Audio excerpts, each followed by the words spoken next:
guys, and welcome back to the channel. We are doing our first official build, so this is going to be a quick review on it, and we're going to go through the build as well as how it plays and how it works. Obviously you can have a look at the performance yourself. This is a starter build, not an in-game build, not a crazy build, and in short we're making use of fire bolts, converting it over to cold damage, and that's how we're going to do it. So on screen here we can see how fire bolt works. You shoot out a single bolt, it hits on impact and then it spreads it over. So that makes for some nice spread across the screen. We've got some simple gems. Basically you don't need a 4-link, 3-link is more than enough. You need 3 basic ones. The first one is Scattershot, the second one is Unleash, and the third one is Wild Shards. And then for the fourth one, what I chucked in here is just some Control Destruction. That's just for a use right now, otherwise I've got an empty support socket. But obviously at a later stage we'll be making use of Crit, as it's really strong. But for now this is a beginner build, so not a lot of investment. So we're not going to worry about that. First up, we're making use of the blue flame braces. Basically convert 70% of your fire damage over to cold damage. Just a little bit of a mental note here, that means it doesn't work like PoE1. So your fire damage doesn't stack. There you can see a quick display of our defenses. Got 1800 mana, 2900 energy shield, and 1200 life. So we're not too bad. And then all of the gear we got is some basic gear we picked up. This is literally just out of Act 3 Cruel. Here we can see the defenses, 75 all around. Unfortunately no block chance or armor or evasion, but we are making use of Mind Over Matter, so that doesn't really count at the moment.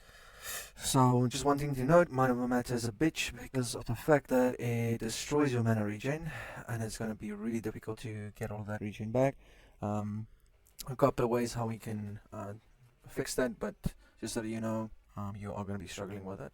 Obviously at a later stage it would be great to have multiple defenses like block and evasion, but we'll look at that a bit further down the line. So right now this is just for a starter, just to get you going, get you into mapping, and it is really strong.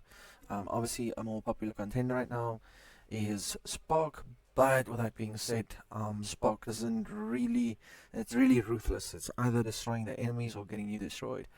That's why I'm moving away. And then just one little thing, the most expensive part of this gear build is literally the snake pit pearl ring that we're using here. And what this basically does is, on impact, when it splits into the nova, it allows an additional projectile for each one of those small ones, which effectively doubles your DPS. You'll see a bit later in the video. We'll just run a couple of tests so that you can see exactly how that works. Please note the ring has got 2 functions, left slot, right slot. Please make sure that you set it up correctly. Do not use the chaining, you will end up causing a lot of issues for yourself as well as losing a lot of damage. We are on the skill tree. This is currently where we are, it's level 75. As you can see, the majority of our points are mainly focused on areas with increased elemental damage compared to a specific damage type. This just helps because we're making use of more than one element here. You'll see in a moment. So yeah, for now you can see we've got Frost Wall, which is basically our bread and butter combined with Firebolt, and then we've got Frost Bomb. You're mainly going to use this just to finish off uniques, rares, and bosses. Just that last little bit of DPS, just drop it below them when they're frozen. Obviously making use of Archmage since we're mana stacking, and just synchronize as well with the build, and of course a cast on freeze with a combat setup.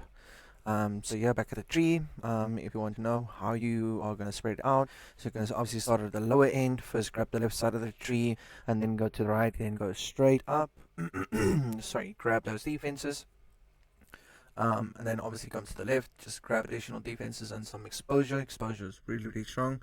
As you'll notice, currently I do not have exposure supporting one of the gems, which is actually supposed to be there. You can obviously swap that out with Control Destruction, as it'll be much better.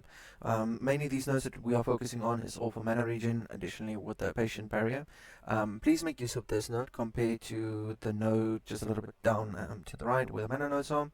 It's going to be much better. We obviously want to grab some faster start of energy shield, as patient barrier does give you delay on that. You can't be running around for 4 seconds, especially in boss fights. If it's got AoE on the ground, it's going to be very difficult. We'll obviously be flushing in additional skill points as we level. This is something that we are looking at, but for now we're staying away from it. And then there's a quick review on the wand. This is going to bind in quite nicely to the rest of it. It's just a basic 70% increased spell damage with +3 to all levels. If you can, go for around about there. But yeah, all of the gear that you see here is literally level 60, 62, 63 gear. This is end of Act 3 type of gear, right? You just got out of that dream. So, here's the map that we're going to be doing. We are just going to move over here, rather. So, we are going to be talking to you. Oops, that's the tier 8 map. We didn't want to use that one. Tier 7, there we go. We're currently level 75, so we're going to go into Decay, which is obviously a bit more of a difficult map because you have a lot of types of damage that you're dealing with here, especially poison, which obviously deals double damage to your energy shield. So yeah, just note, you are not a tanky character, okay? Not a tanky character, you'll never be a tanky character. You've got enough tank just to survive 1 or 2 hits. So you're gonna do a slow playstyle, put down the frost wall, and this will obviously be your target to detonate your fireball. Enemies will attack it, and then you shoot the frost wall, and that'll detonate your frostball or your firebolts and clear the screen for you. As you can see here, this is a really good example where you've got no extra or additional projectiles being fired. But it's really important you put down that frost wall to make sure it scatters, so you can basically have that shotgun effect. So let's have a look here, see if we can quickly just run around. This is the nice screen wipe I was talking about. It's basically a shotgun effect with the wild shots and obviously the quality. Also on your fireball gem, it gives you a 20% chance or 10% chance to fire an additional 2 projectiles. So just have a look at that. Once you get to end game and you've got like a 6-link gem and fully quality, then you might actually be wanting to invest a bit more points into projectiles instead of increased damage. So as you can see how the setup works and how it's abusing, you are triggering wild shots actually quite often. You'll notice, especially on your mapping experience, I'd say, average of at least once every 5 shots. But generally, just focus on your playstyles, just be aware of where your positioning is, as well as the positioning of the enemies. You want to make sure there's a frost wall between you and them, and then obviously just pop them or shotgun them using your fireball skill. I do apologize for a little bit of delay there. My PC is not exactly the best, and it's a little bit flashy with the amount of projectiles we've got on screen. So let's see if we can actually just find a unique here. We haven't found one as of yet. If we did, we shotgun the one, but I don't think that was a unique. They can actually see the cast on freeze coming down with the spell echo. It's really nice when you're bossing, and you just need some additional DPS for them. Just remember, there's a little bit of a bug with the frost wall. Sometimes when you press to put it down, it does not put down. And unfortunately, Firebolt, if you're just going to shoot it straight into the enemies, it's not going to have that nice shotgun effect. What's going to end up happening is just going to split off the enemy, and it's just going to run right past them, and it's going to detonate way in the back where it doesn't help anyone. So don't panic, don't get too crazy, just follow the steps. Put down your frost wall, make some distance between you and the mobs so you don't get one shot, and then obviously pop your firebolt onto the frost wall to get that nice scatter and shotgun effect. Here we can see them popping a couple of times. See if we can find this unique. Think we're getting close. Unfortunately, I just went full lesbian there for a second. Try to face tank everything. See if we can just fix. That's a nice thing. We've got burning ground, and obviously don't generate flat energy shield. Energy shield only regenerates after 4 seconds of not taking damage without any sort of modifiers, which we have, so it's going to be longer for us. So there we could see the Mind Over Matter putting in some work. Right, let's see if we can clear out these. Where are we gonna find a ray? Oh, again, just face tanking everything, because obviously, doing a voiceover while playing is not recommended. See if we can find something here.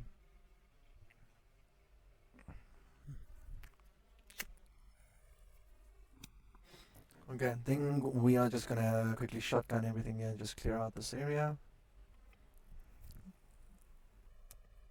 And the reason we're doing this is we would like to get a unique or mob completely isolated so we can see the full effect of the shotgun.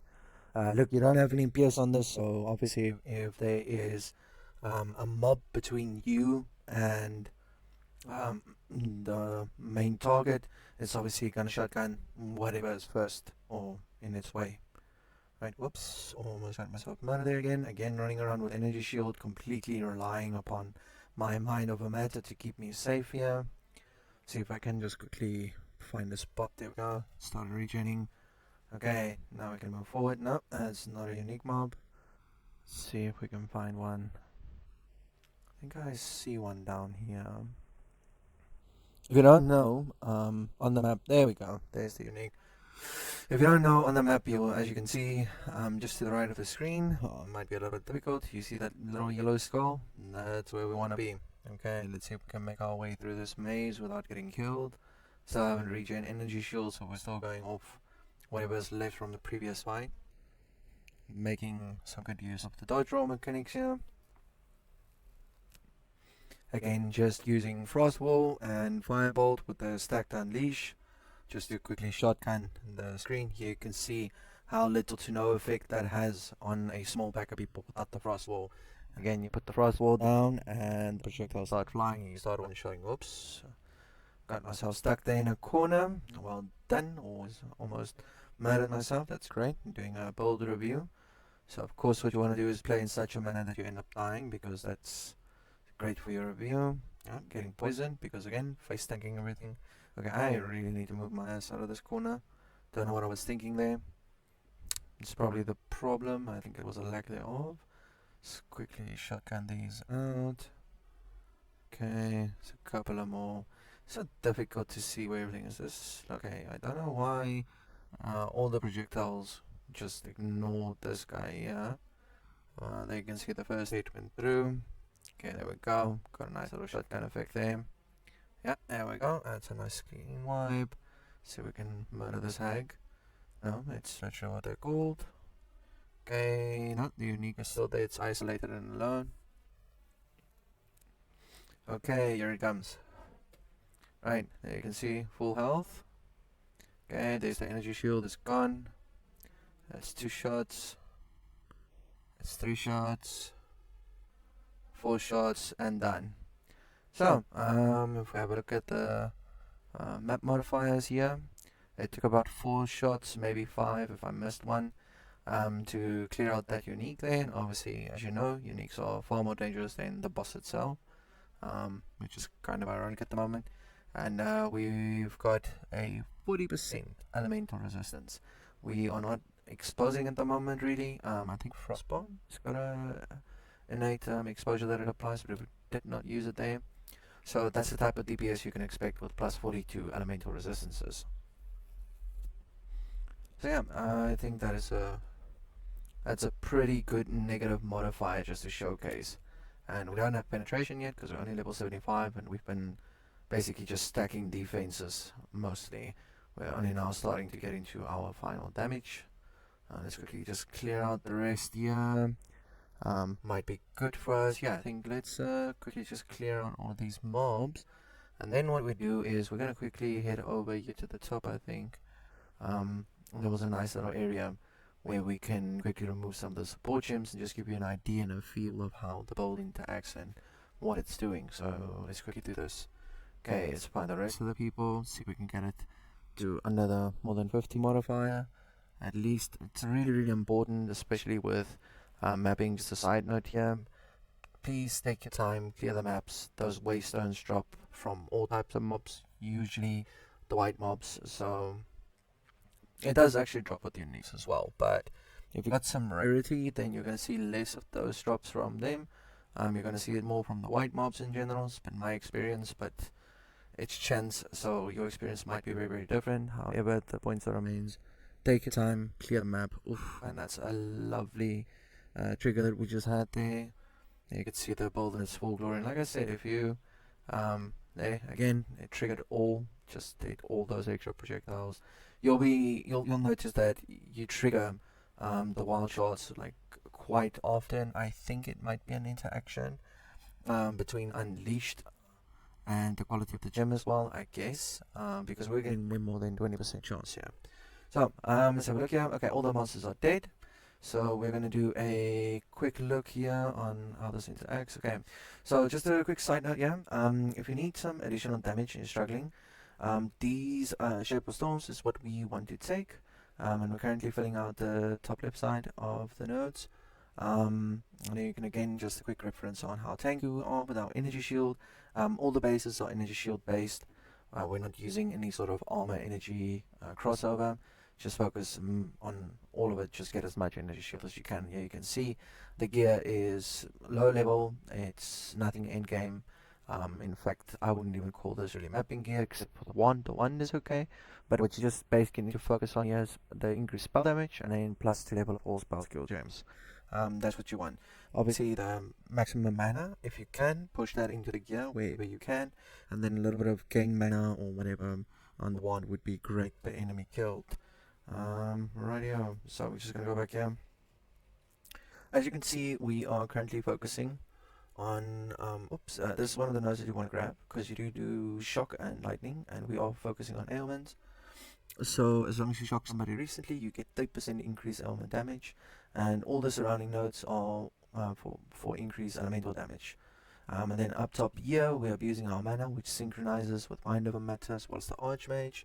And we're getting 3% increase per 100 maximum mana.